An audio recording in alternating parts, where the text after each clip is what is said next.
Welcome back, it's Chris from the Hagen Factory. So we're going to have a bit of video today on the Triumph 500 GP, the Grand Prix bike, factory race bike. It's going to be an awesome project. Dad can't wait. He's already started doing a bit on it, so let's have a look.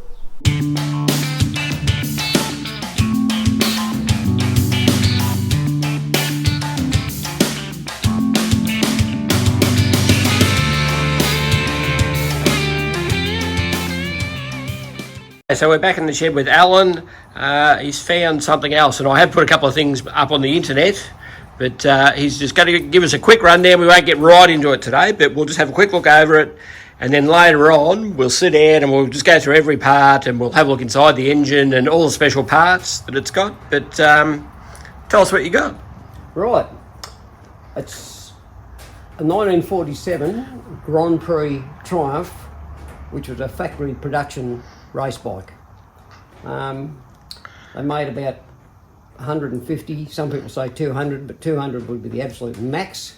And I've heard a story that in 1947 they only made a dozen. So I know that this bike's been around Bendigo for all of its life pretty much, and it finished its racing career in 1960.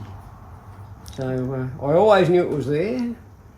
A lot of people had heard about the bike, but nobody had ever actually seen it because the guy that owned it refused to let anybody look at it, and it developed a bit of a myth status that people didn't really believe it was there. They thought it was just a story, but I was lucky enough to see it in about 1970 and told it definitely wasn't for sale, never will be.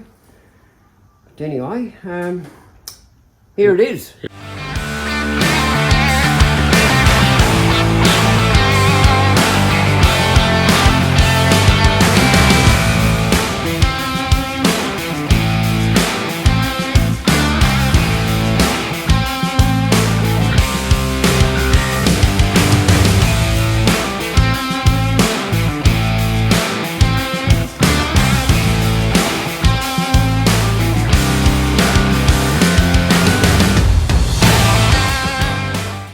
It's turned up, and most of it's there. All the big bits are there. It was pulled apart a long time ago, and a few bits have gone missing, but all the important bits and all the bits related to it being a Grand Prix bike are all there.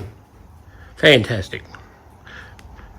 Righto, so how much of the bike have we got? What do you think might be missing? Well, the carbies are missing, but they are available brand new, believe it or not, from Amel. They're correct carbies. They're Type 6. There's a left and a right hand one, and they ran on one large float bowl. Which we do have. We have the float bowl. We have the body of the float bowl.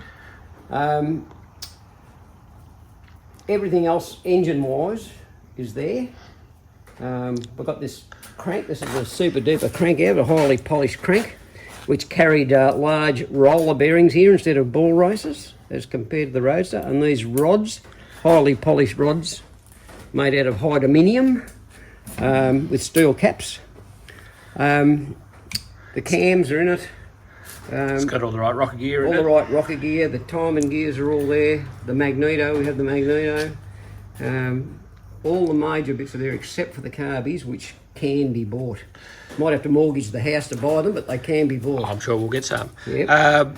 And the best thing about it too is all the cases are in fantastic condition. Hasn't even got a broken fin, which is amazing. Absolutely amazing. Yeah.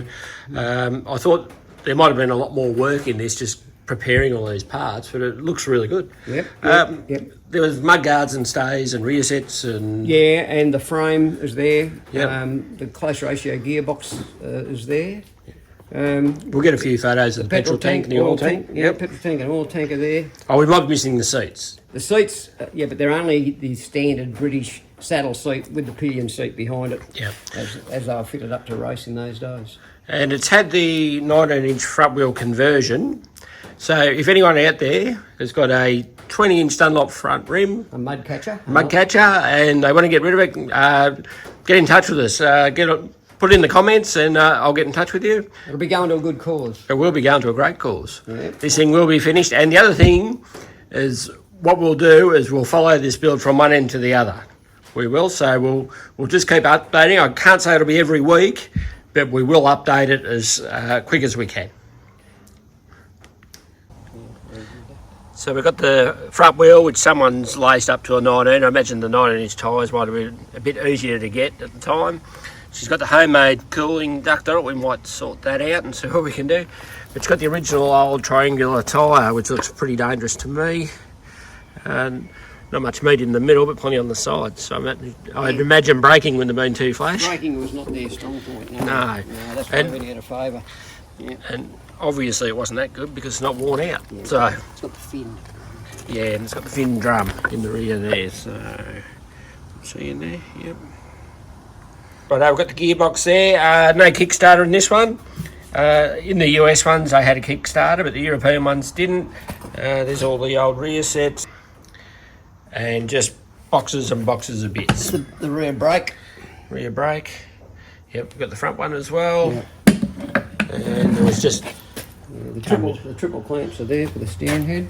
yeah, Yep. Miscellaneous parts box. boxes and boxes of parts. Let's go and look at the petrol tank. Okay. Right, as you can see, the petrol tank's in really good condition. Someone's had a go at stripping back the oil tank, but they've both got the quick release lids and the breathers, both the tanks, and so that'll save a lot of work too. They are in pretty good nick. So.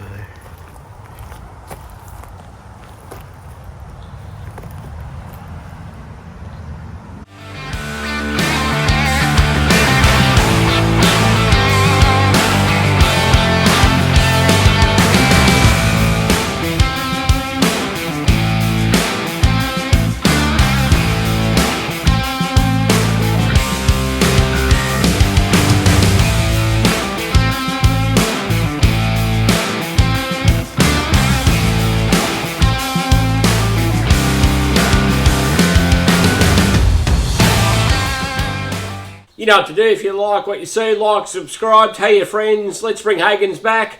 We're definitely getting back onto the Velo. I've been doing a bit in the background, so keep watching. Thank you.